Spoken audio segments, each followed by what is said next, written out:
each, make sure they're both good. Yeah. Would you like one? You're Jeff, right? Welcome those of you who are watching on the recording or the live stream. I'm definitely going to wait since no one's come on the live stream just yet, but we'll have an announcement about the live stream here in just a minute. Did anything show up last week? I didn't. I did. There was a bit of miscommunication about when precisely the class started. It was just in the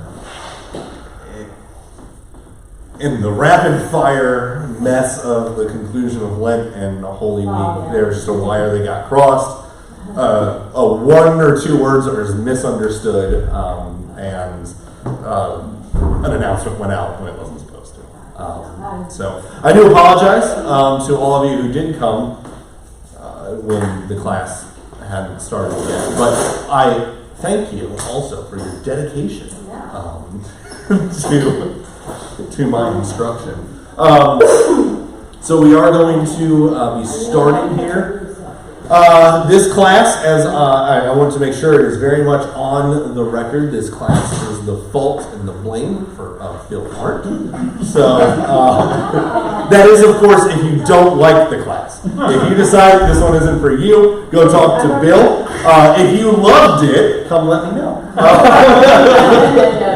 how it works. No. Handout? Yeah, we have some more handouts over there in the corner. Get those passed around.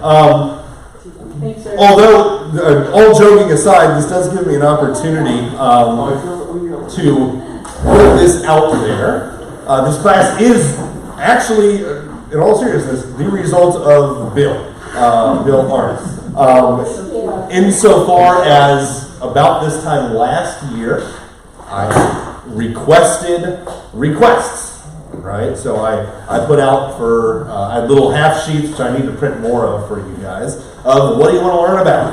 And I had some categories, and Bill had listed the history of the Lutheran Church. And I thought, okay, we can do that. That's a good one. So feel free. I have found regularly, and this class may be different, we'll see, but the classes that are requested tend to be better than the classes that come solely out of my brain. I enjoy the ones that come out of my brain, but I think the ones that are the most engaging, that tend to just be the most interesting, are the ones that you guys want to learn about, right? This isn't, as much as I may be unaware of it, this is not a college course. This is not a college, right? You get to tell me what you want to learn, rather than me being some dean from on high telling you what you are going to be learning. There's some of that too. I don't let them tell me either. That's right. Yeah. That's right. So, if you have ideas for what you want to learn next year, I do not actually have any ideas. Well, I have one or two requests that have already come in, but I haven't planned any of next year's classes out. And I like to get them planned out over the summer. So, let me know. We can talk after class. You can feel free to comment, all that kind of stuff. For the live stream and the recording, I suppose, I was messing around with the Mevo earlier, and I believe that I can live stream directly to YouTube. And I know we have some folks who are watching on the Facebook, but I think as a congregation I am trying to move us more towards a YouTube-based live streaming as opposed to Facebook. So I think next week I'm going to try and do a live stream directly to YouTube. I'm going to play around with it, do some tests, actual tests, if I remember before then. But if you don't see the live stream on Facebook next week, go check YouTube, because if everything goes well, that's where it will be. That'll save me quite a bit of time with uploading and that sort of thing as well. It's a lot easier to put something from YouTube on Facebook. You can copy and paste a link and you're done. To get it from the way we record it to YouTube, I have to do downloads, uploads, and all sorts of other stuff. So I think it'll be easier for everyone, and I think YouTube's just a better platform to be on if it's possible. All right, before we begin, I have a disclaimer for this entire course, right? Especially today's class. So we're covering 5 centuries of history. What I want you to know, this is the disclaimer again for the entire course. everything that we will talk about, absolutely everything that we will talk about, is more complicated than I'm going to present it as. This is going to be a simplified version of history. This will be extraordinarily true next week when we get to the 30 Years' War. And I was joking with Bill. I have a summary statement of the 30 Years' War, and it's 4 pages long.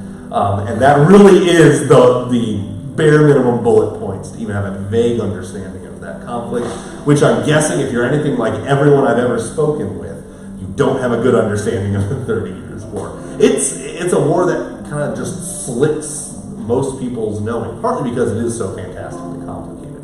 So not only, though, will everything I talk about be more complicated than I will be presenting it as, but not everything, especially in today's class, is going to be strictly in chronological order. There are some things that are just going to be presented. When they're presented, they may or may not be jumping a little bit around on the timeline. The reason for both of these, both the simplification and the little bit of jumping around, is because this is a 5-day class, not a 5-month class. Again, we're doing 100 years a day in 5 weeks. So we're going to be clicking along, and so some of the stuff is just going to be simplified, and some of the stuff is just simply going to be a little bit jumbled. I'm realizing that the worship team's mics are currently unmuted, so let me go turn the worship team on. It's a great soundtrack, but it's going to distract me. There we go. Oh. Yeah, right. It's the magic of that weird switch on the wall, right? I don't want to get copyright claimed here, although we do have the rights to broadcast almost all of the music that we sing here. There's like 2 hymns that we can't. So, we're beginning with the 16th century. And even off the bat here,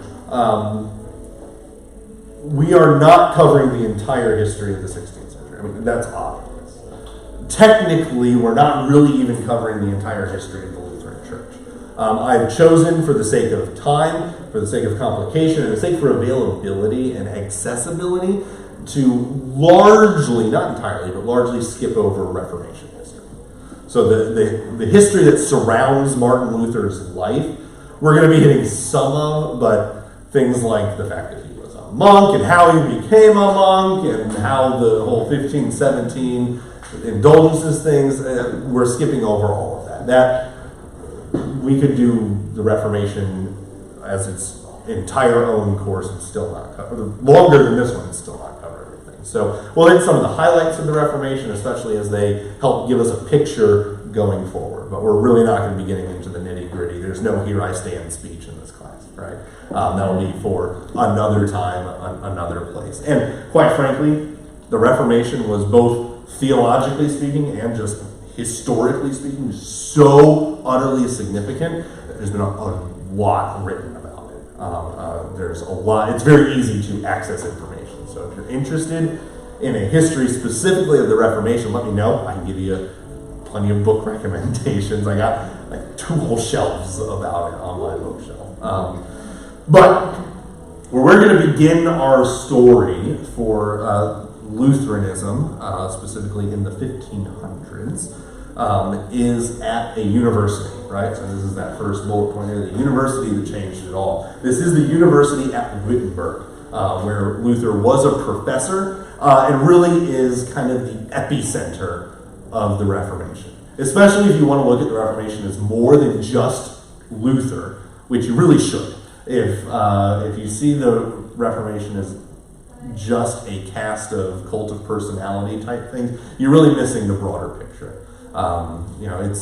You can say, oh yes, the Reformation is like Luther, Zwingli, and Calvin. Yeah, those are some of the big names, but there's so much more going on. So, the Lutheran Reformation, in truth, begins at Wittenberg. Not only is this where those 95 Theses were posted for debate at the university, by the way, that was the initial intention of them, but it is this university that is publishing materials, that is running information, that has intellectuals, not only theologians, but intellectuals of all stripes, working on this project, if you will, this project that changed the world, the project that has us in this room at this point in time, that is the Reformation, that is Lutheranism in particular. As I said, Luther is certainly the centerpiece of particularly the Lutheran Reformation, but really of all Reformation churches, at least at this point. But he is surrounded by a large, very broad cast of characters, if you will, many of whom we're not going to get into. He's surrounded by mostly intellectuals, professors and thinkers at the university, mainly, again, that faculty at Wittenberg. But in addition to this theological core of intellectuals, the Reformation could not have happened without, if you will, the supporting cast.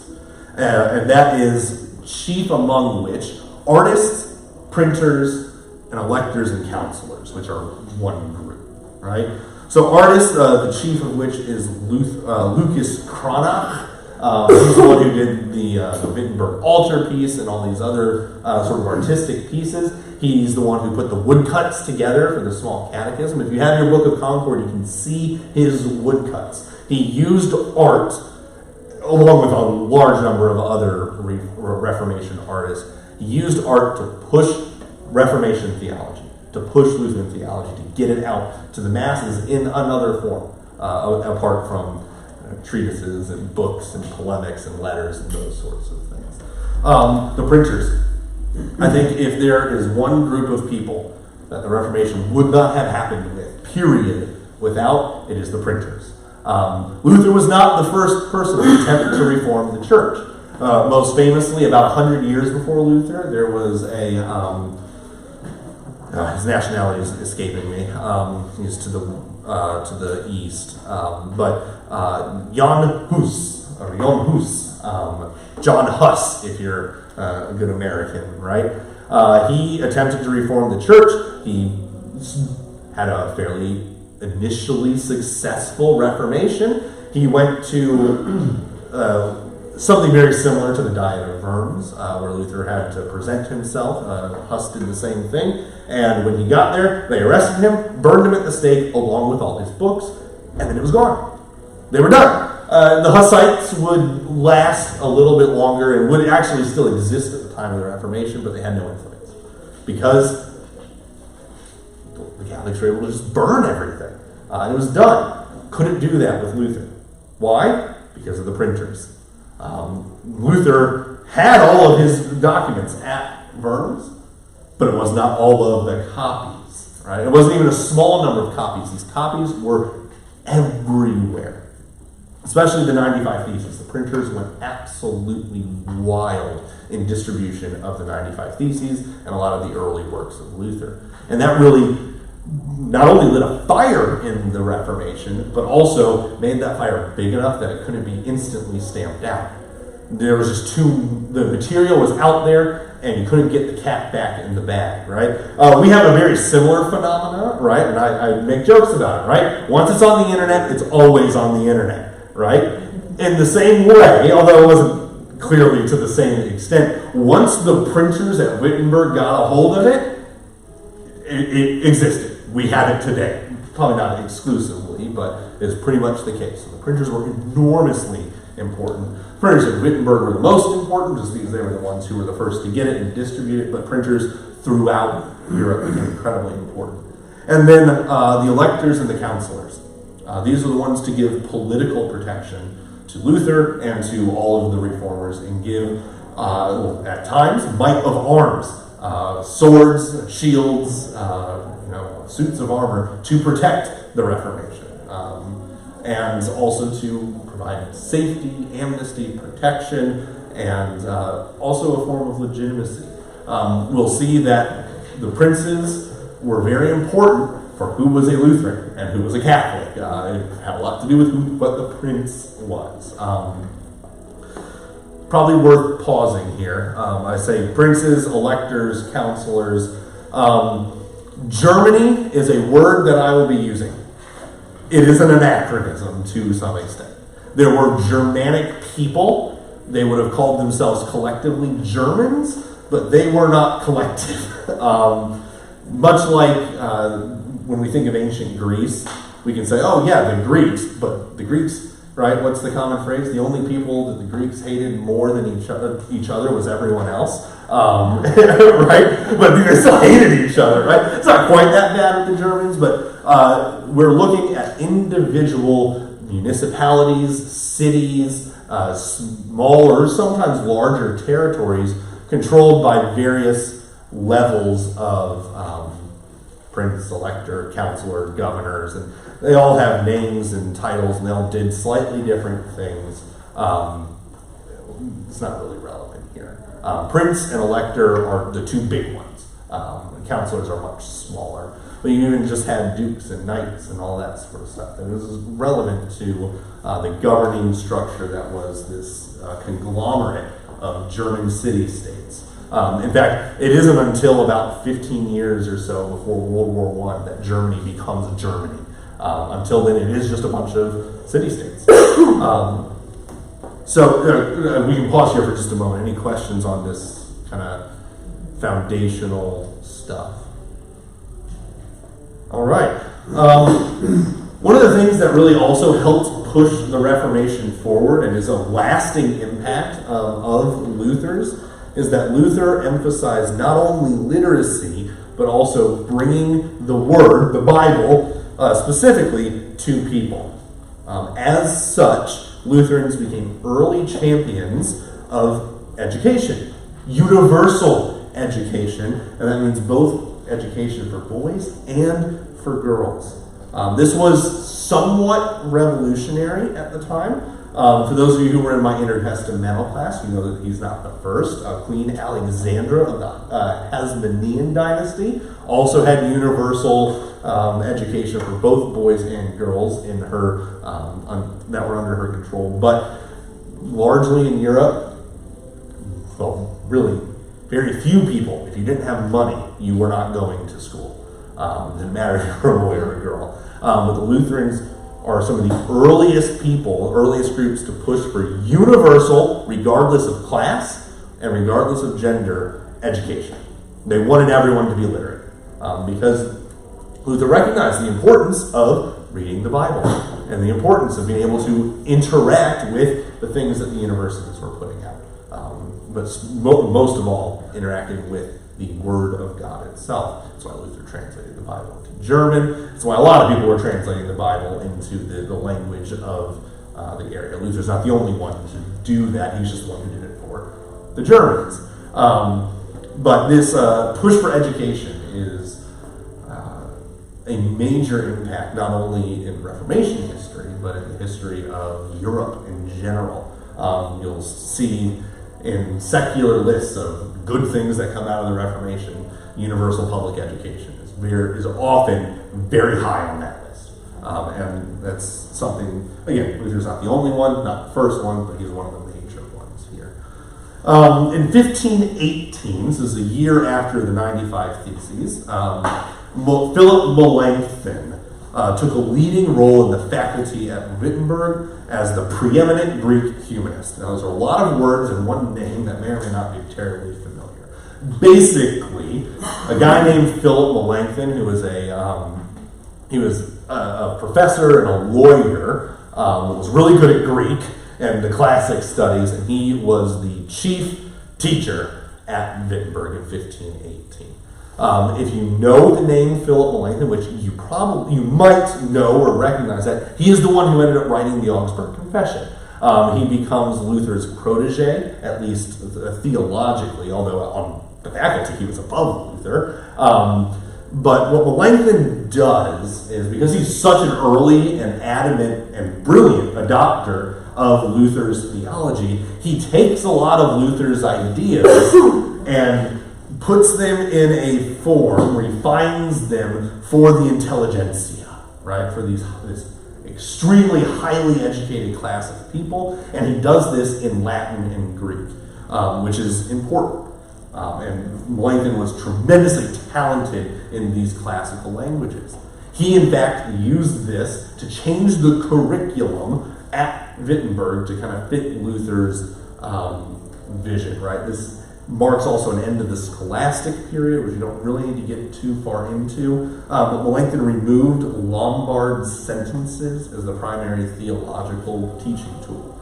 So what the sentences were, is probably worth knowing, is it's a systematic textbook from way back. I don't know exactly when Lombard wrote it. And what essentially was happening throughout the scholastic period is the professor would get his copy of Lombard sentences, which had a whole bunch of notes in it, and he would read it to his students, who would copy down all the notes in the margins. And then, when they became professors, they would take their copy that had notes with their additional notes, and they would read it. And then the process would continue. Lombard sentences originally had quite a bit of Bible in them. By the time of Luther, there was almost no Bible. It was mostly just people's notes on notes on notes on notes on notes on notes on notes on the Bible.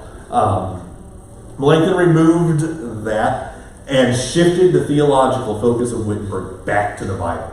So now people were not studying Lombard sentences in their theology classes. They were studying the Bible in their university theological classes. Now, what is particularly important as far as Melanchthon taking over with his classical language and his refinement of Luther's ideas for an extremely intelligent audience is right around this time of the Reformation. You also have the rise of what's known as humanism, which we don't need to get into the details of. But the humanists were essentially sending faculty members back and forth all over Europe from one university to another, sharing ideas with one another. And so what happens is Melanchthon taps into this. As a humanist himself, he comes out of that kind of philosophical mindset and converts Luther's ideas into academic humanist language. The professors come to Wittenberg, which was a pretty renowned university, would get indoctrinated with Luther's thinking, and then they'd go home and they'd start teaching it. And so Lutheranism spread, apart from printers, in large part through the universities. The ideas would go from one university to another university to another university, and it would spread throughout Europe. We're going to talk about that spread in a minute here. Was Wittenberg a public university? Ooh, public? Yeah. What do you mean by that? Well, it was state, a state university. I think they all were. Universities in Luther's day were different than universities now. There's a lot of similarities. There's a lot of carryover. For one, it was enormously difficult to get a degree. It was something like less than 1% of all people who attended universities, which is a very small percent of the intellectual. Couldn't like only 10% read anyway? No, not by this time. Reading was starting to spread more, and especially Luther pushing it, it goes a lot further than that. But almost no one got a doctorate. Do not hear me disparaging anyone with a doctorate. Right? I've considered getting one. It's not easy, but it's not terribly difficult nowadays to get a doctorate. It's something that an average person who's willing to put in a lot of work in academia can get if they have the time and the resources. A doctorate in Luther's day was a pipe dream for almost everyone. There was just no way you were getting it. So to have a doctorate meant you were top 1% intellectually of everyone around you, even in the university setting. But as far as public, private sort of thing, that, from what, I'm not certain about this, but I don't really think that was a distinction that existed. Universities were supported by the local princes. And the prince, or the guy who was in the castle at Wittenberg, I don't know what his title specifically was. I probably should, but I don't remember. How many princes were there? Like a lot. 5? Oh no, we're talking like hundreds. Hundreds in Germany. Yeah. Just in Germany. Was Austria considered Germany? No, Austria is a whole different. Austria's under the Habsburg. We'll get into that mostly next week. A number that's in my head, and I have no idea why it's in there, is that there were 185 principalities in Germany. Very much do not quote me on that. I don't know why that number appeared. I have no source for that number, but it's a very large number. princes and electors and that sort of thing. But the universities were patronized by the local political leader, and Wittenberg was highly patronized, which is why it was so prominent at the time. It's because the guy in charge, he put a lot of money into two things: the university and relics. He had the largest relic collection in all of Europe. Relics, yeah, chunks of dead people. Yeah, so there's a lot of fascinating stuff there. But yeah, oh yeah, he had one of the heads of John the Baptist. I say one of because there's more than one. He had breast milk from the Mother Mary. He had a whole bunch of pieces of the Holy Cross. He had a lot. He had a lot of chunks of dead people. So it wasn't real. No. The history of relics is fascinating. It has a lot of grave robbing involved. Chopping off pieces of random people and saying, "Oh, look, this is this famous person. You want to buy it?" There's an old joke that if you assembled all the pieces of the Holy Cross that were in Europe, you could rebuild the Black Forest. Which the following joke is, well, that's just part of the miracle. Is that God has allowed for so many pieces to be found, right? So, other questions at this point before we move on to our second bullet point, which will make it people, I promise. All right, so we're moving into this early development section. So in 1524, so again, the Reformation begins October 31st of 1517. So we're still pretty early in the history here. In 1524 and 1525, there's an event known as the Great Peasant War, or the Great Peasant Revolt, uprising, whatever you want to say. The inspiration for the Peasant Revolt was inspired by Luther's theology. They claimed Luther as their intellectual basis, right? Luther partially is casting off of the Pope. That had a little bit to do with it, but it had a lot more to do with like priesthood of all believers and human rights kind of stuff. That the serfs, right, revolted. The revolt was led by Thomas Munzer. Do we know what a serf is? That's helpful here. Do we know what? Do you know what a serf is? Yeah, that's basically what I am right now. Well, so serfs were individuals who, they were technically serfs and peasants are different. Although practically they're not terribly different. So serfs were local people who were tied to the land that they lived on. So if you were a serf, you worked the land for your feudal lord, whoever that might be. It might be a knight, a duke, an elector, a prince, whatever it is. You were not allowed to leave. You could not travel. You stayed there. That's the difference between a peasant. They were both poor. Peasants could roam. Serfs could not. This was a generational thing. So you were born into serfdom. It is not the same thing as slavery, but it's not the same thing as slavery. Slavery is worse, but not. Is the only difference that they weren't sold? They weren't bought or sold. They did have, and they had some right. They had some rights, but they were tied to the land. They didn't make an income. This is part of the feudal contract. So serfs made no money, but the feudal lord was obligated to provide for them. Right. So he had the serfs weren't paid, but they were provided for. Like I said, it's not great. In fact, this is not the only time serfs revolt throughout history. It happens a lot because you aren't free. You're tied to the land. You cannot leave. And you're under the thumb of someone else. So the serfs in mostly Germany, but in other places as well, revolted under, again, Thomas Munzer. They rose up against their feudal lords. Interestingly enough, very briefly during these 2 years, the Catholics and the Lutherans decided to put their differences aside to deal with this problem, because you can't have the serfs revolting, because then the whole economic system would collapse. That was the thinking at the time.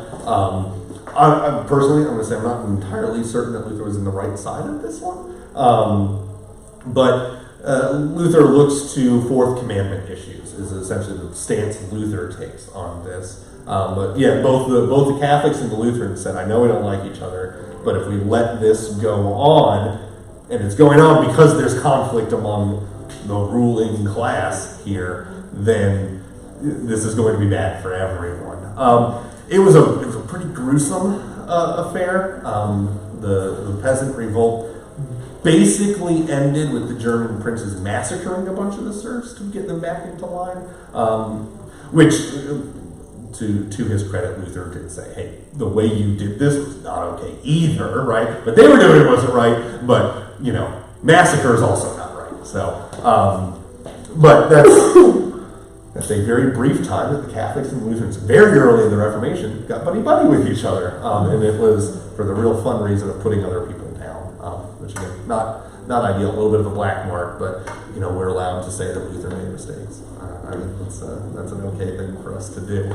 The next year, after, like I said, the revolt lasted 1 year, 1524 to 1525. The next year, in 1526, there is what's called the Diet of Spire.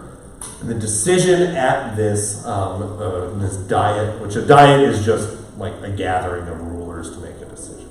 So the Diet of Spire said allowed for princes to be the deciders of the worshiping practices in their principalities, which is a long way of saying in 1526, the decision in Germany, or what would be Germany, the area controlled by the Holy Roman Empire, it's a mess. Whatever the prince wanted to be, that's what everyone there was. Right? So if your prince was a Lutheran, everyone was a Lutheran. And it was just fine.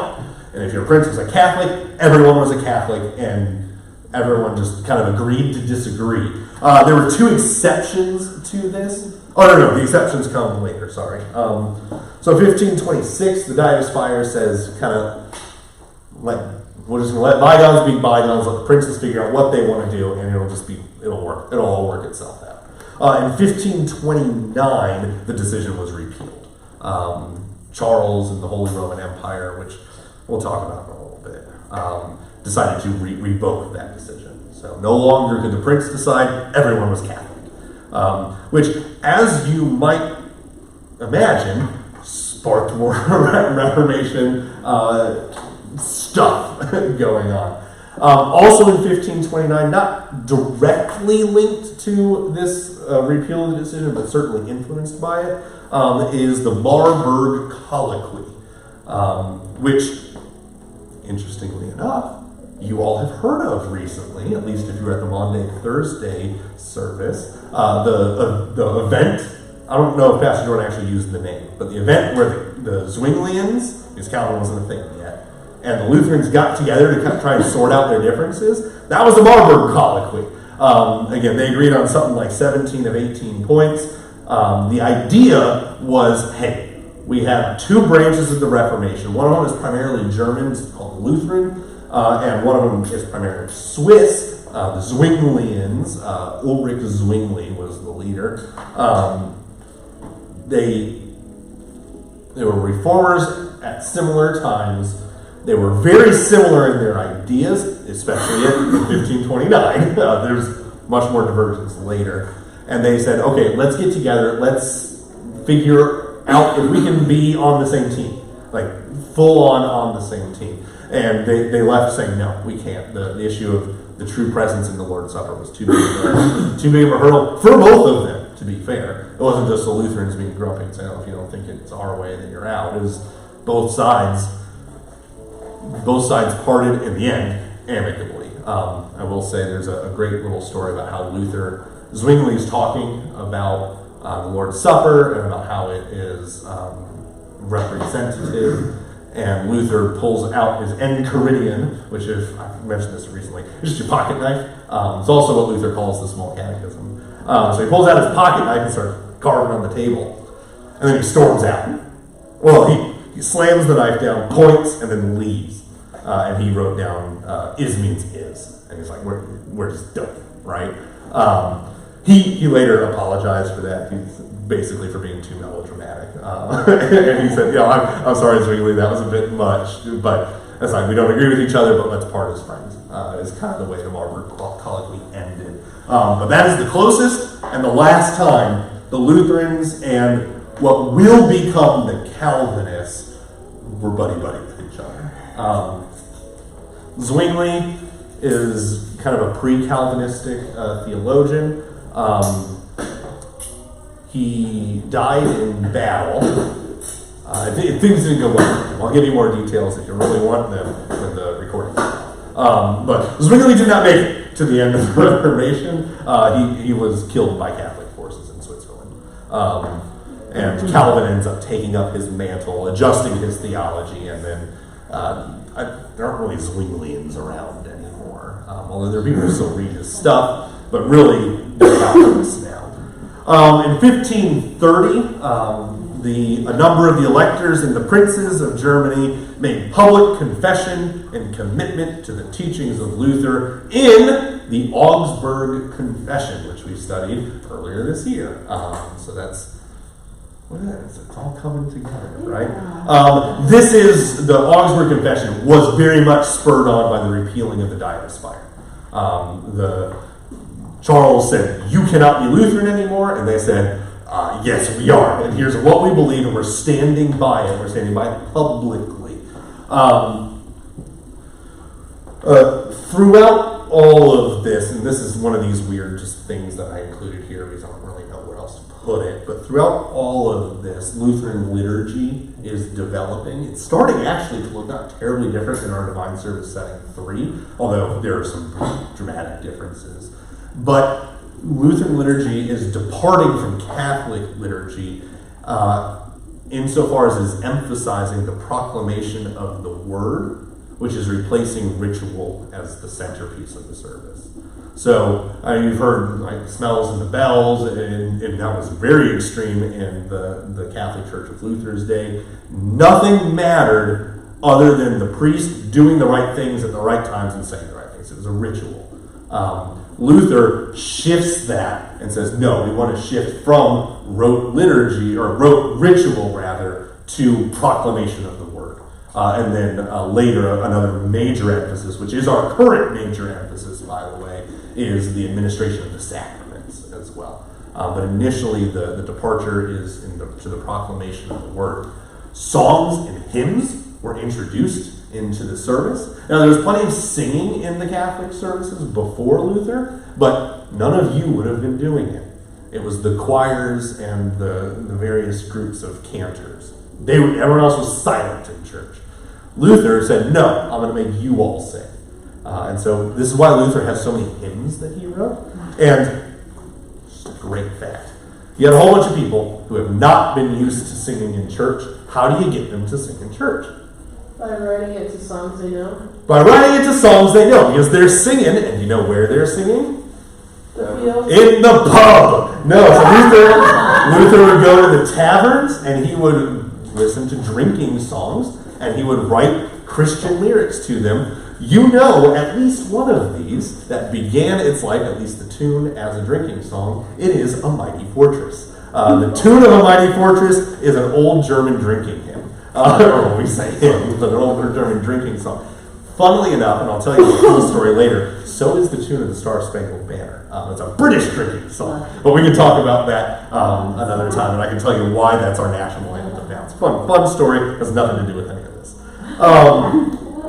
Additionally, and I don't actually know why, my main source for this is Dr. Kolb, who wrote an essay that was my primary source for this section. He made a big deal about how sermons were added to weddings. That wasn't a thing before Luther. And so if you've ever been at a wedding where the pastor drones on and on, you have Luther to thank for that. He's the one who put sermons into weddings. But I think the idea here is proclamation of the Word became the most important thing. Proclamation of the Word and the administration of the sacraments. That was Luther's primary emphasis for worship. Questions as of now? All right. So, the Reformation, as you might imagine, did not stay in Wittenberg. It didn't stay in Germany even. It spread out.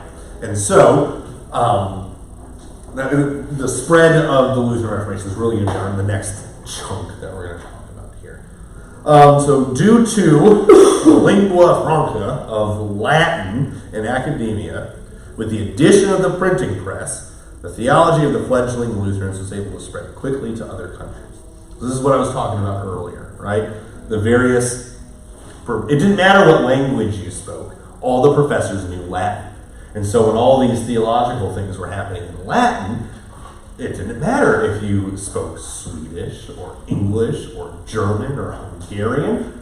You could understand what was going on, and you could take those ideas back with you, or you could read the pamphlets written in Latin that were sent to you, and you could teach the people around you in whatever non-academic language was appropriate for the location.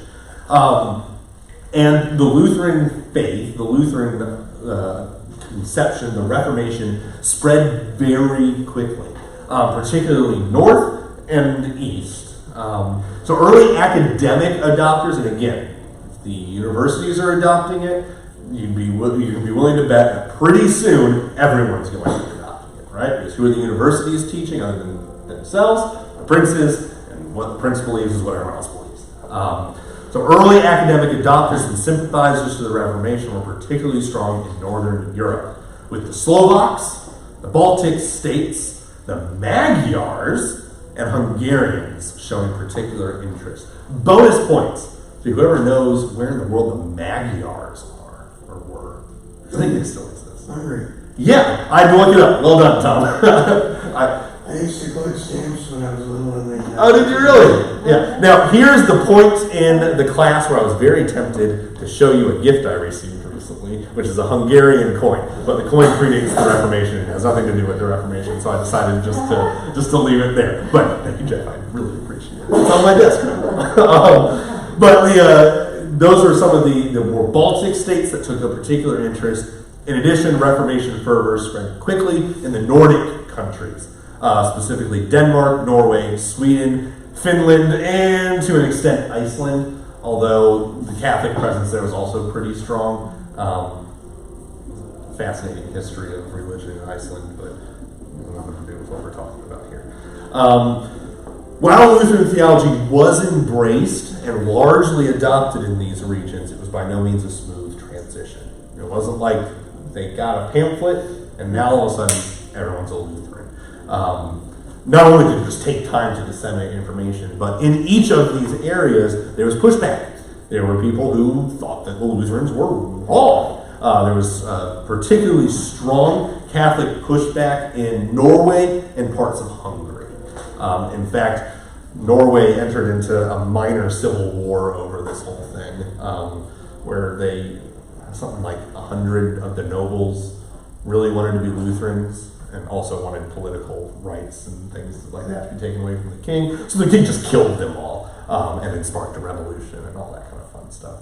But for the most part, Lutheranism spread. It became extremely strong in Sweden, as we will see next week. In fact, if it weren't for the Swedes, we would not be here. But that's the story of the next 100 years. It's not quite relevant yet. But by and large, the Reformation spread north and northeast fairly quickly and with little resistance. It didn't spread south very well, right? That's Bavaria and Italy. They heavily resisted the Reformation along with France. England does becomes reformed, but it goes a very different direction, mostly because Henry VIII didn't like Luther's response to him when he asked for a divorce. But he was much happier with Calvin's response. Or Calvin was more okay with what King Henry VIII just decided to do anyway. But this isn't a history of the English or Anglican Church, it's a history of the Lutheran Church.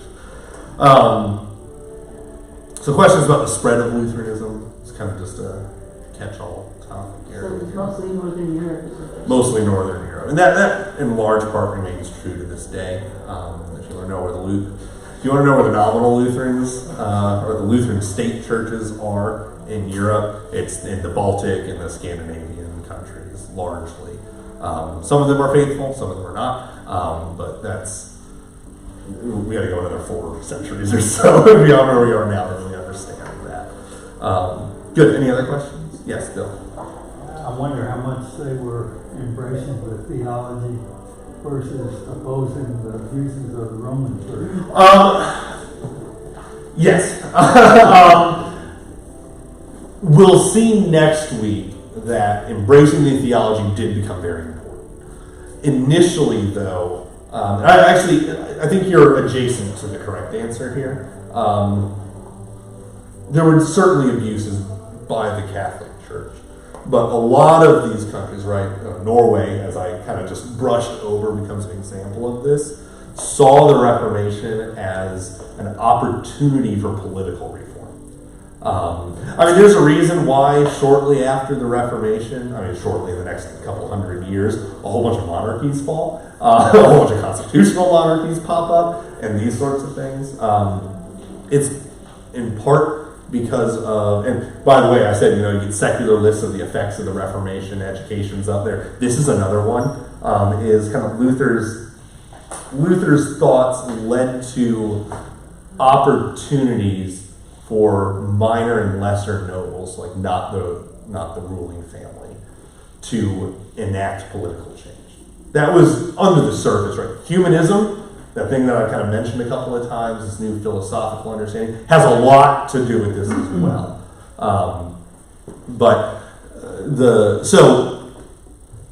Yes, in large part, or in part, the embrace of Lutheranism also comes quite frequently with political upheaval, and is kind of used as a rallying banner of political upheaval. So there are certainly abuses that the Catholic Church is enacting in the Nordic and Baltic countries, most of which are somewhat esoteric.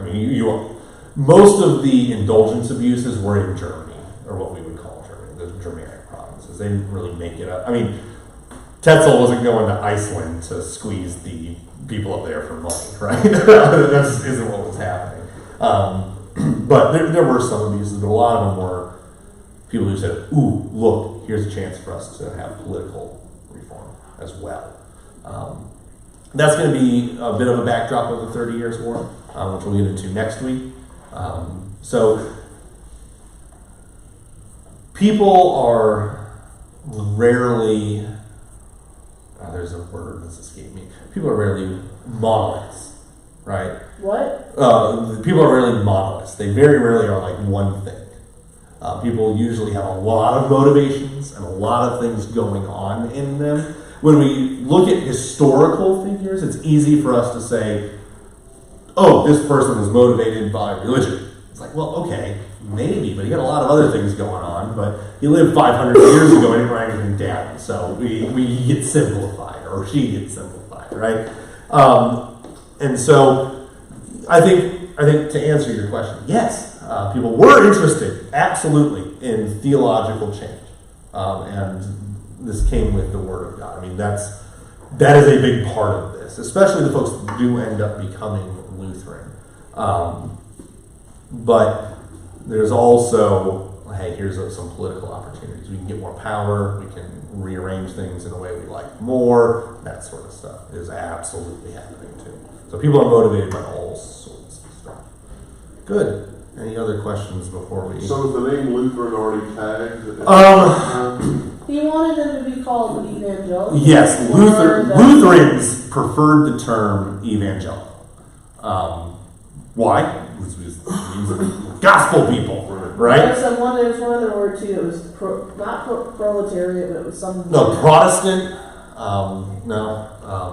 There's 2 words. You wanted evangelical, or you could say you're the one. I'm sure I did, but it's not coming to mind. Starts with a P? Maybe, I don't know. I catalog words in my brain weird. Yeah. Okay. It's yeah. It had like 3 syllables. There's a P in there that's prominent. I'm certain that it will come to me as soon as the recording's off and you're all home. I'll think about it.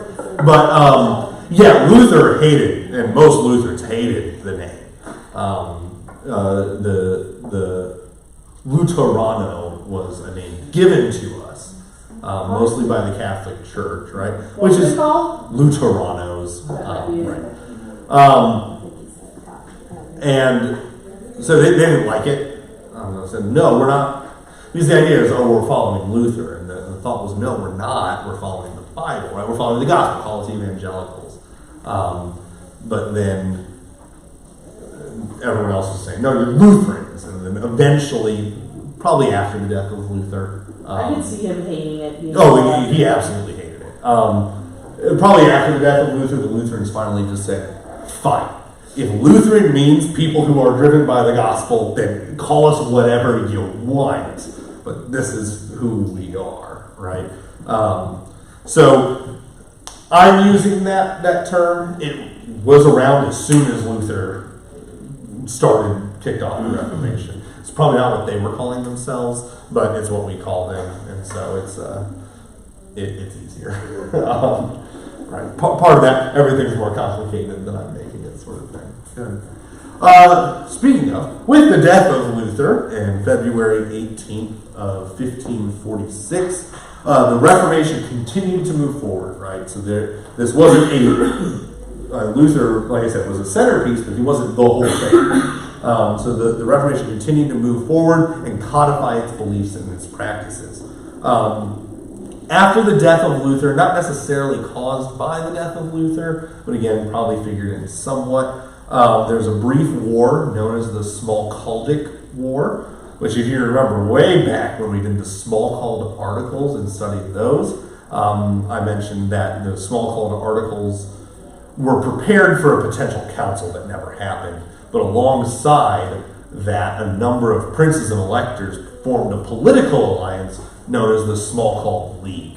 You can think of this in terms of World War I, of a kind of alliance treaties, right? Mutual defense pacts and that sort of thing, right? The princes on their own were not strong enough to stand up to the Holy Roman Empire and to Charles, but if they banded together and said, hey, if Charles attacks you, my guys are coming to help you out, right? Which was not necessarily just assumed, right? There's no real national identity.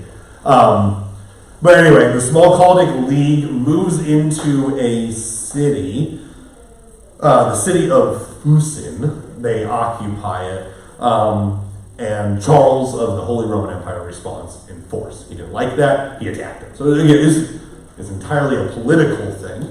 The war ended, it wasn't very long, it was a very brief conflict. The war ended with kind of an utter defeat of the Smalcald League, with utter victory at the hands of the Holy Roman Empire. So even together they weren't strong enough to stop the might of the Holy Roman Empire. This could have, at another time, been the end of the Lutheran Reformation, right?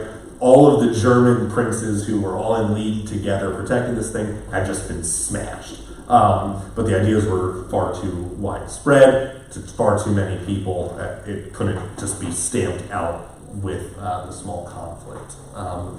In 1555, the Peace of Augsburg was issued by Ferdinand of Austria and Philip II of Spain, both heirs to the Holy Roman Empire, Habsburgs of Charles II. I think it's our next bullet point. We're going to get into what I keep referencing these people. We're going to talk about them in my next bullet point. So we're really close. The Peace of Augsburg did a couple of things. It secularized religious holdings and allowed for princes to choose their religious leaning. So the same thing that the Diet of Spire did, this did with more secularization of the church. So the monks and monasteries and chapels had less power than they did at the Diet of Spire. The heads of state were placed as the heads of church, right? And again, we're not talking like the King of England, although that did happen too. We're talking much smaller city-state sort of things. The quote that kind of accompanied the Peace of Augsburg was, "Where there is one ruler, there should be one religion." At this time, though there were two exceptions to the Peace of Augsburg for Catholics. So there were two exceptions. The exceptions were for Catholic priests who were living under Lutheran rulers, and for Lutheran knights and Lutheran princes who were under Catholic rulers. Why Lutheran priests and Catholic knights didn't figure into that, I'm sure there's a good reason, but that sounded like a wormhole of minutia I didn't feel like getting into. So there's probably a reason, I don't know what it is.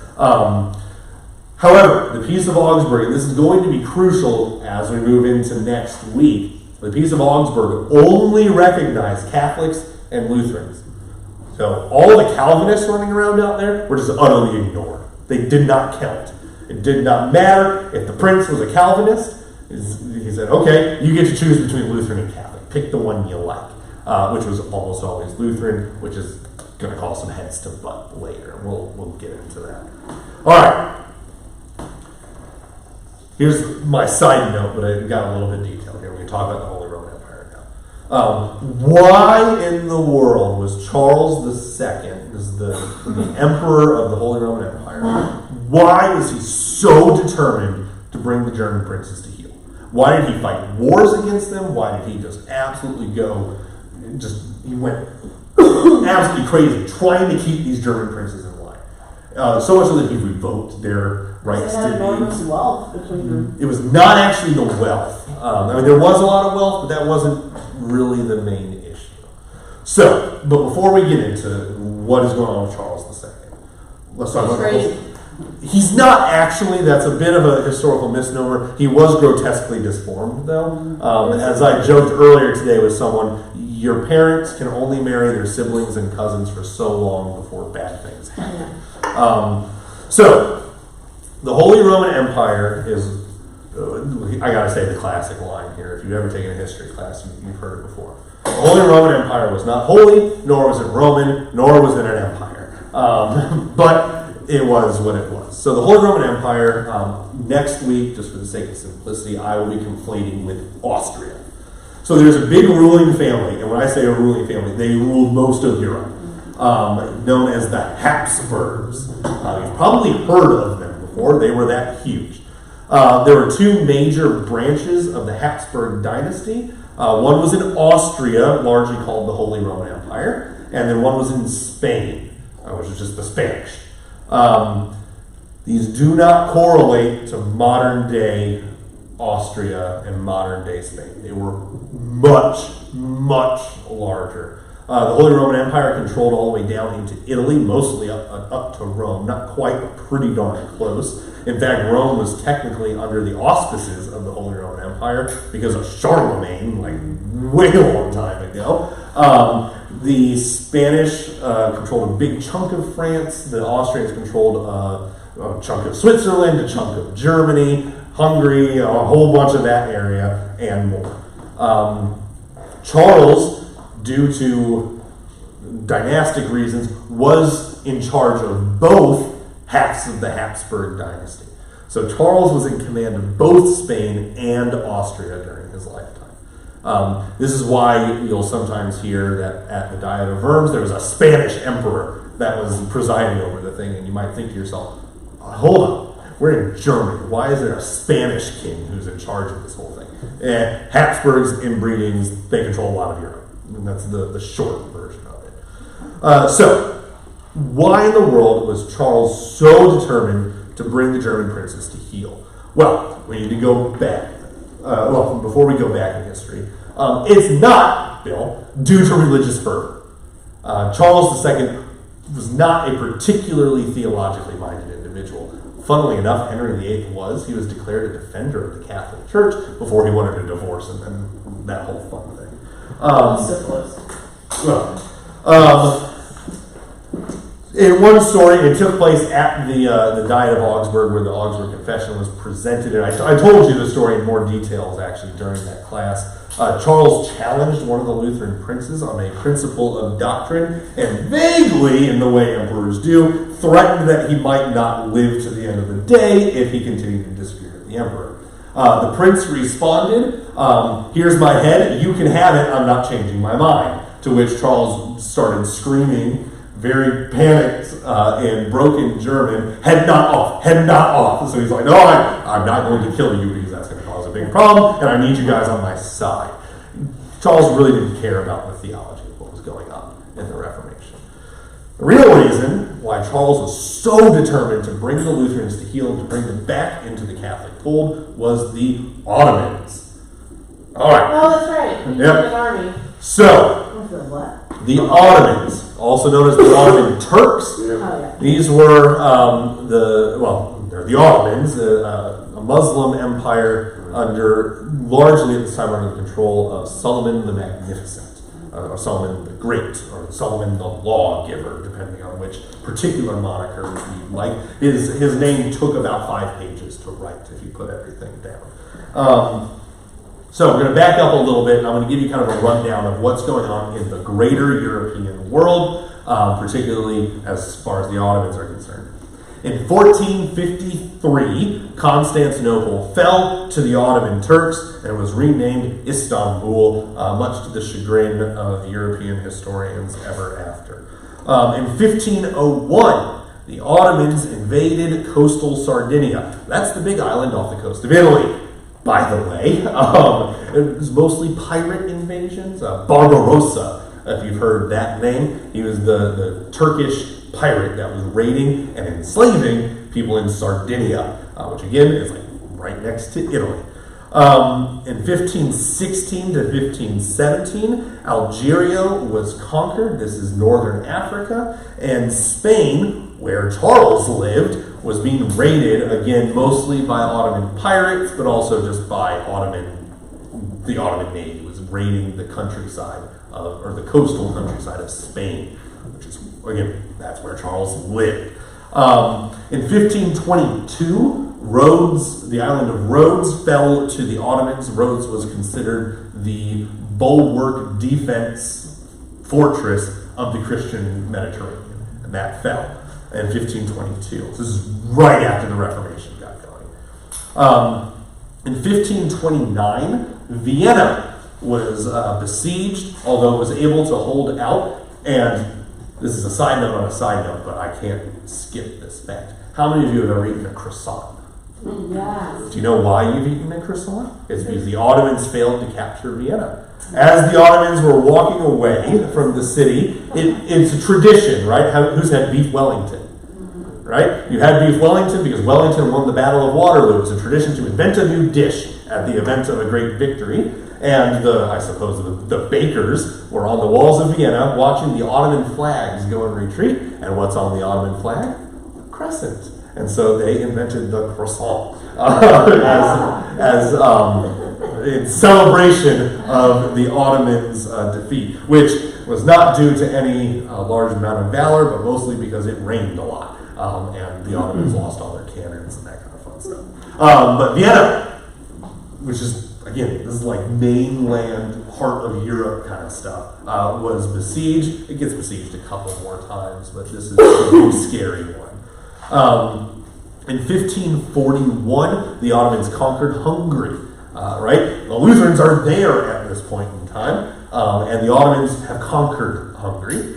The Ottomans were not repulsed by Charles and his armies until the siege of Malta in 1565, and then they were finally defeated in the Mediterranean at the Battle of Lepanto in 1571.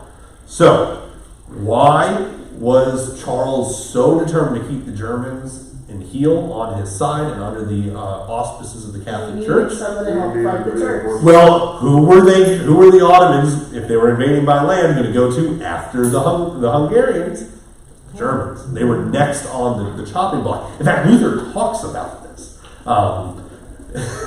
in a very dramatic way. He says, come on, Turks, come on in. I'd rather be ruled by a righteous Turk. Talking about Solomon the Magnificent. The lawgiver said, rather be ruled by a righteous Turk than all these corrupt princes over here. So come on. Like, let's do this thing. I'll open the gates for you. Anyway, this is also, he wrote about this. This was on everyone's mind. Everyone until Malta and Lepanto was very convinced the Ottomans were about to overrun Europe. They were doing a pretty good job of it. They were a nearly unstoppable military conquering machine, led again mostly by Solomon the Magnificent. Their expansion was nearly unparalleled. In fact, they expanded more under Solomon than under any other sultan. So with the Ottomans, at two of the gates, the northern gates in Hungary, Germany area, and the Mediterranean gates, as in the entire southern coast of Europe was not safe from them, Charles absolutely required cohesion in his empire and in the German princes that owed him allegiance to hold off the Ottomans. So this is why everything that Charles does during the Reformation was to force unity under the Pope. Now that's important for a couple of reasons. Mostly, Charles and the Pope were very close to one another. The Pope gave Charles an enormous amount of money to be able to afford all of this. And the Pope also was offering indulgences for those who would fight for Charles. So he was not only giving Charles money to fund his defense of Europe, but was also giving him troops and supplies and everything else. So Charles and the Pope were very much together on this, and Charles needed, at least in his mind, he ended up not, right, because of, well, Solomon died and some other things happened in the Turkic Empire, and then Lepanto destroyed their navy in the Mediterranean. But he was very much on the impression he needed cohesion in Europe to be able to stave off the Turkic threat. Questions? We just covered a huge chunk of history real fast. But questions on that? Was the Turkish threat driven by Islam? No. The Turkish threat, so when you, in fact, they had the same sort of idea that the Romans did, which was this. When a new, in their case, sultan came to power, he did not have true legitimacy until he conquered something, right? So the early Roman Empire runs the same way. That's why all the emperors after Julius Caesar for about 100 years, the second they come to power, they go on campaign. Because you're not legitimate, and there's some religious stuff going around. You're not legitimate in the eyes of heaven, right? For the Romans, there's a weird pantheon Caesar worship thing going on. And for the Turks, it was the eyes of Allah. You were not legitimate until you conquered. That's how you proved that you were the rightful ruler. So, again, it was more politically motivated than religiously motivated, if that makes sense. There's obviously, and you can bet that in the conflicts between the Habsburgs and the Ottomans, religious imagery and rhetoric was massive. So the Spanish, not galleons yet. Anyway, the Spanish ships were completely covered in religious imagery, and the Ottoman ships had gold embroidery of the lines of the Quran on all their sails. Quite frankly, that's partly how they identified it, right? Who to try and kill and who to not try to kill is, do you have a cross or Arabic? Or you got Mary. Mary was one of the primary sigils that was placed on the ships. But, I mean, the island of Malta was under control of one of the crusading orders, the Knights of St. John. And so it was a crusading order that was holding Malta. And so there's a lot of religious overtones to the conflict, but I would say that neither of them are religiously motivated. Does that distinction make sense? I was speaking with the ladies in the front office, and I said something that might be a bit of an overstatement, but I think it's less than it may sound like. I don't think there's ever been a war of religion, like a true religious war. There might be some exceptions to this, but you might think, well, the Crusades, no, they weren't. That was how they got people to sign up. That had nothing to do with why they were actually fighting. Like I said, that might be a bit of an overstatement, but it's probably less of an overstatement than you think. Even the 30 Years' War, right? The famous last battle of religion in Europe wasn't a religious conflict. It was a political conflict. But if you want to talk more about that, we can talk about that after the class. Any other questions? Yeah, you mentioned the northern and the southern gate. Metaphor. Right, so the enemy's at the gates, they're right on our borders. Other than Malta, which pretty much was a fortress. There's no literal gates here. It's just a figure of speech, perhaps. Boundaries? Yeah. All of the borders of the Habsburgs had Turks on the other side, and they were absolutely terrified. Mostly because they just kept losing, too. So think about this, right? From 1453 until 1565, so 110 years, the Habsburgs lost every engagement. I didn't list them all. There's a lot more. These are just the big ones. They lost every one. The only one that they won was the Siege of Vienna, and they didn't win that. A storm won. The ground was too muddy for the cannons to get it. Had the cannons been at Vienna, Vienna would have been a Turkic city, just like flat out. There's no getting around that. So the Habsburgs and the Europeans in general were utterly terrified because they couldn't win. They just kept losing over and over and over and over and over again. And then the Knights of St. John and the Fortress of St. Elmo held out. There's an excellent book on everything I just went over. I can give you that if you're interested. It's on Audible, and the guy who reads it is fantastic. It is about 17 hours long, so it's very detailed, but oh man, is it good. And it talks about fighting on the buttresses of St. Elmo. It's great. Anyway, that's not what we're talking about, though. All right. So, my very cleverly titled, You Get a Controversy, and You Get a Controversy, and You Get a Controversy. Everyone gets a controversy. So now that there was peace, again, this is the peace of Augsburg, right? The threat of the Turks is mostly gone, and we're back to the bygones, over the princes, that's good. Now that there was peace, combined with territory being the primary distinction and divider of faith, not doctrinal commitment, right? So this is the people there, it really didn't matter what they actually believed, it mattered what their prince believed. A number of controversies arose within the Lutheran Church, right? Which is to be expected, right? You have a whole bunch of Calvinists who are calling themselves Lutheran because that's the only way that they have religious freedom, and you have a bunch of Catholics and a bunch of other sects and groups who are saying, well, I guess we're Lutheran now because the guy upstairs is Lutheran, and so here we are, and a whole bunch of controversies just explode out of this context. We are going to go through them very quickly, with like one exception, just because it's a pretty significant one. So while the Peace of Augsburg is really the kindle point or the spark point of these controversies, a lot of them do have roots that go further back. So, the antinomian controversy. The question is this: should the Christian who is saved by grace be required to keep God's law? Yes. By the way, that's how most of these are going to go. Here's the question. Here's the answer. This controversy was largely dealt with in the lifetime of Luther, so this one predates that. However, I include it here because people are still accusing Lutherans of being antinomian. But no, you do need to keep the law of God. You can't just do whatever you want, even if you are saved by grace. The synergist controversy. What role does the will of man play in salvation? In short, none.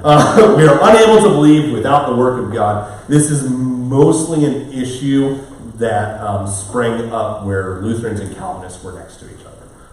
That was a big problem between the two of them. The majoristic controversy, named after George Major, are good works necessary for salvation? No. You know what? This one's going to surprise you. In short, the answer is yes, but also no. Works do not save. Let me say that again so that we are very clear on this. Works do not save. However, the Christian is expected to keep the new obedience. This is antinomianism under a different name, with some other slight tweaks and twists and things like that. So, no, good works are not the thing that saves you, but can you be saved without good works? Well, you can fall out of the faith, so no. Again, it's a wishy-washy kind of answer, but yes, you have to keep the new obedience. Otherwise, you're not a Christian, right? Does that make sense? They are a result of... You can't be a jerk, but you had no hand in your salvation. Right, yeah. You are not only saved, but you still can't be a jerk, right? I like that. Good. The Asandrian controversy, again named after a guy, dealt with the nuances of justification. Basically, is justification a declaration or an indwelling of Christ in the believer? Want to guess? Both? It is both, but mostly the first one is kind of how we landed. So yes, justification is both a declaration by God, but it's also, I mean, Christ does dwell in you, and that has something to do with justification. But the one that's more important is the first one, is the declaration by God.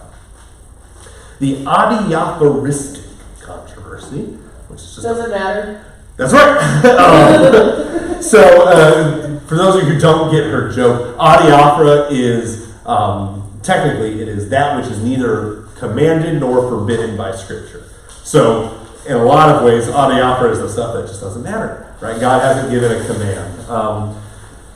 There are two major adiaphoristic controversies in the Lutheran Church. I think this is the only one we're going to talk about, just because I think the other one is basically this, just again, which Lutherans, we do that. We like to recycle our controversies.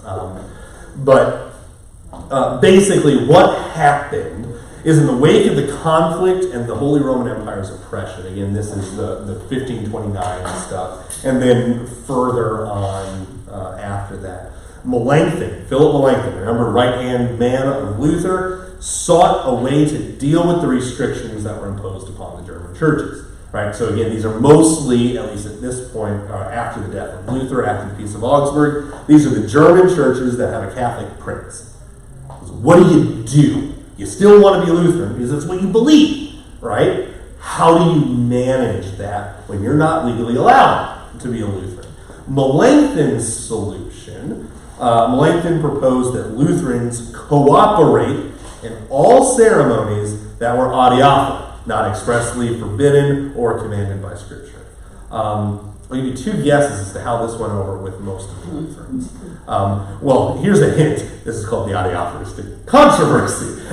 It went over like a lead balloon. It did not go well. In fact, there are still some Lutherans alive today who spit whenever you say Melanchthon because he betrayed Luther. There's more going on here than just this thing with the Catholic churches. But most people saw this as capitulation. Right? Luther's right-hand man is giving in. After all we fought for, he's just giving up. And so Melanchthon had a big black mark because of that. Additionally, and probably the more lasting impact that gives Melanchthon a bad name, is that earlier, shortly after the 1530s, when the presentation of the Augsburg Confession, Melanchthon took the Augsburg Confession and edited it so that it could be used for ecumenical dialogue with Calvinists, right? This is the Calvinists and the Lutherans coming together saying, hey, what can we agree on? Melanchthon started with the outline of the Augsburg Confession, edited it, didn't change the name, and said, here we go, Calvinists, this is what we believe. Which is a fair thing, right? If you remember, I think it's a fair thing. I don't think Melanchthon has a black market, personally. But if you remember, as we were going through the Augsburg Confession, a lot of the things that were being dealt with were very Catholic Lutheran fights. Melanchthon kind of said, well, those aren't the things we're fighting with the Calvinists about, so I'm just going to change things. Now, granted, changing a confessional document, not a good look, just period. And a lot of people said, oh, well, Melanchthon's trying to capitulate to the Calvinists, who again, barber colloquy, like we're not friends with them. Like we'd like to be, but we're not. And so, again, Melanchthon was marked as an ecumenist, right? Which, again, if you've been around long enough, he was ecumenical, which means he's trying to get the different. Right, he's trying to get the different denominations to play nice with each other, which, if you've been around long enough in recent history, that's a four-letter word in the LCMS. I don't think it should be, but there's a reason that it is, and that's because during Lutheran World Federation it was done very, very, very, very, very badly. But that's ecumenical. yes. Say it again? He was an ecumenist, ecumenical. Just means that different denominations are coming together to talk with each other. But so we'll get into. You would have had the coexist bumper sticker on his car. Yeah, kind of. Yeah. We'll get into more of the ecumenical problems probably, and when we get to the 20th century. I only say probably because we might not really get through the walkout. That's going to be a lot of stuff to cover. But basically, Melanchthon has a black mark. I checked, our foundation stone doesn't have it. Don't know why, Bill, you were here. I don't know why you didn't carve those 3 letters in there. You know what they are? What are the letters you guys didn't carve? Remember? Oh, no. Oh, I skipped over that one, didn't I? That was it's 2 lines. I'll get to that one in a second. A lot of Lutheran cornerstones, especially in the Midwest, where all the real Lutherans are, had UAC carved into their building somewhere. UAC means unaltered Augsburg Confession. We do not confess that ecumenical nonsense that Melanchthon wrote. We confess the real Augsburg Confession, which, again, had more to do with what was going on in like the 60s and 70s than it does. Don't they essentially say the same thing? They're just talking to different people. They're edited for different people. I have a generous view of the altered Augsburg Confession insofar as, I think that was the intention. But I don't confess the altered Augsburg Confession, right? I confess the unaltered Augsburg Confession, right? So there are things in there that we don't quite like. Melanchthon was soft on stuff, which you can kind of understand. Things are not going well in bringing the Catholic Church back together, as far as bringing the Lutherans and the Catholics to reconcile with one another. Melanchthon's looking for allies, and he says, I think we might be able to sort over our differences. And from what I understand, he softened the language on the Lord's Supper quite a bit, probably more than he should have. He was too political in altering the Augsburg Confession. Now, I still have books by Melanchthon on my bookshelf. I don't think we need to label him as the demon that some people have, as the traitor of the Reformation. But I don't know, if you want to, go for it. I don't need to defend Melanchthon. That's fine. The crypto-Calvinist controversy, which I completely missed, dealt with the presence of Christ in the Lord's Supper. Christ is present in the Lord's Supper. That was an easy one, right? Which is why I missed it, because it's 2 lines in my That's notes. the whole carving he is. Yes, this comes way later, but it's the same controversy. That's why I call it the crypto-Calvinist controversy. It's like the Calvinists are sneaking in, sort of thing. But yeah, it's that same issue, just come back. Questions on the controversies? The idea here is mostly to push us forward. There were a lot of controversies in the Lutheran Church after the peace, as the Reformation kind of exited its early stage. Kind of became, not Reformation history, but Lutheran history. There were growing pains. So moving on to kind of our close here, in an attempt to mend the rifts caused by both the adiaphoristic controversy, that was the worst one, by the way. That one caused the most fighting, as well as other conflicts within the Lutheran churches. Martin Chemnitz, who's a guy I didn't talk about. Chemnitz is known as the second Luther. Luther's stage 1 reformer, Melanchthon's stage 2, Chemnitz is stage 3. He's the first of the guys that he's the generation that closes out the Reformation and begins kind of Lutheran doctrine and whatnot going forward. Chemnitz and a number of others met at Torgau, which is a city, to establish the formula of concord, or a way for the Lutheran churches to discuss and to deal with the theological issues that plagued them. It's called the Formula of Concord. We've been studying on and off the Book of Concord. That's the document that gives that book its name, which I think is a statement of Lutheran values. At the end of the 16th century, we said what is important is the peace we have with each other, the concord that we all have. Right, it's the final document of the Book of Concord, gives it its name, and establishes a common place on many controversial issues. I will teach it at some point. It's a little bit convoluted because there's 2 formulas of concord, but they're the same formula of concord. Anyway, I'm not teaching it now. But really it takes a bunch of controversial issues and says, these are all of the points, this is what the Bible says, this is what the church fathers say, this is where the Lutheran Church stands. It's very systematic. In fact, if you have a question about what Lutherans believe, and it was one of the things that was being discussed in the 16th century, the Formula of Concord is the best place to go, because it lays what we believe out in very clear, very simple terms. Very simple terms. At least in the epitome. Or the solid declaration, that's the shorter one. Was there a question over here? Bill. You have a question? All right, so let's close with this. Looking forward. Due to the controversial nature of the latter half of the 16th century, Lutheranism began to move into a form of orthodoxy. Right? Orthodox, again, is right praise, right words, it's correct doctrine. Right? So correct doctrine, correct teaching became very highly emphasized at the end of the 16th century, especially moving into the 17th century. Divergences from that orthodoxy was tantamount to abandoning Lutheranism. Think Melanchthon. He was accused of leaving the Orthodox faith, so he's out. And again, you can kind of see why. All the controversies and the labels are changing, and who's who becomes very important and somewhat difficult to tell.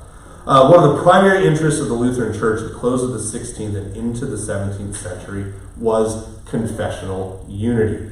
And if I erased 16th and 17th century and said one of the primary interests of the LCMS at the close of the 20th and the beginning of the 21st century was confessional unity, the sentence would be exactly as true as the one that I told you. This is still deeply rooted, particularly in the LCMS, in our DNA.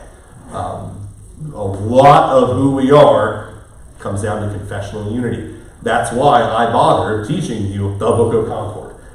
It's because there were a bunch of controversies in the 16th century. There's more going on than that, but this is just part of who we are. It comes out. It comes out of that section. I do too. I think it's very useful. Right. That's why I'm standing in front of you today.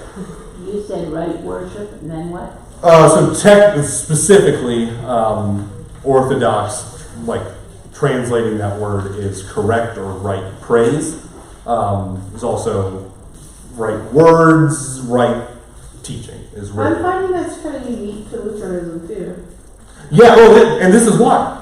This is one of before our current study with the youth, I did a hallmarks of Lutheran identity, right? Kind of the, hey, I'm a Lutheran because I think Lutherans are the best.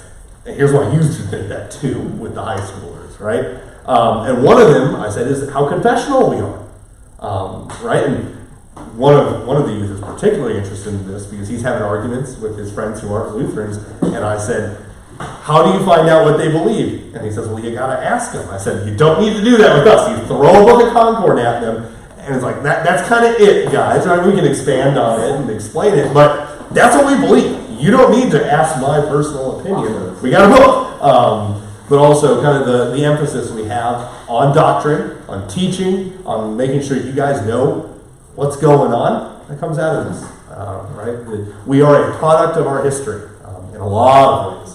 This is one of them. Any other questions or comments?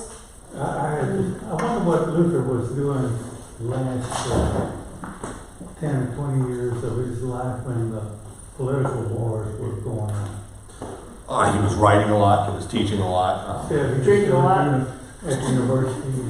Yeah, I don't know if he was at the university still. He was also getting kind of grumpy. Luther was not a pleasant old man. He thought in certain areas that the world should have gone a particular way, and when it didn't, he got mad. Okay, I'm skirting around something. Right. He got really ticked off at the Jewish population of Europe. He was utterly convinced at the beginning of the Reformation that the reason that the Jews were Jews is because of the abuses of the Catholic Church. And when he restored the true teaching and the gospel, he was 100% certain all the Jews would just flock to Lutheranism. They didn't. He was mad. And he got really mad, and he said some truly terrible things, right? That little comment earlier, there are some things Luther did that we can disagree with. I mean, there are some things of Luther that we can just abjectly, without question, utterly condemn as satanic. And that's some of his later writings, particularly about the Jews. Abjectly evil. It's just bad. There is no redeeming quality to some of the latter things he said. Well, I will stop there on the recording. That is absolutely true. I'm stopping there because of some stuff that's going around it's dumb. But if you are curious, you can come talk to me one-on-one and I'll describe it. But yeah, so Luke, I mean, he's mad at a lot of people. Really, everyone who didn't see the light of the gospel, he got really ticked off at. He suffered from gut conditions, and he spent his whole life fighting and having people try to kill him. I mean, I would not have wanted to have been Luther for a lot of reasons. He led a pretty hard life. Doesn't excuse some of the things he said, right? Sorry, just doesn't. But you can kind of see, you can understand why he got there, even if you can condemn the things he said. And also, we are Lutherans, but we don't worship Luther. So it's totally fine to say that was wholly evil, but this stuff is really good. So don't throw the baby out with the bathwater. All right, let's close with the Lord's Prayer. Almost right on time. 100 years, look at that. So let us pray. Our Father, who art in heaven, hallowed be thy name. Thy kingdom come, thy will be done, on earth as it is in heaven. Give us this day our daily bread, and forgive us our trespasses, as we forgive those who trespass against us. And lead us not into temptation, but deliver us from evil. For thine is the kingdom, and the power, and the glory, forever and ever. Amen. All right, thank you all. I will see you next week. I'm going to try and do the live stream on YouTube, so look there if you don't see it on Facebook. Tom, you came in a little late. I need cupcakes. Would you like one? I don't think I Very good, thank you, Katie. Hey, Ray, would you like a cupcake? No, thank you. All right. Katie, Okay, well- I don't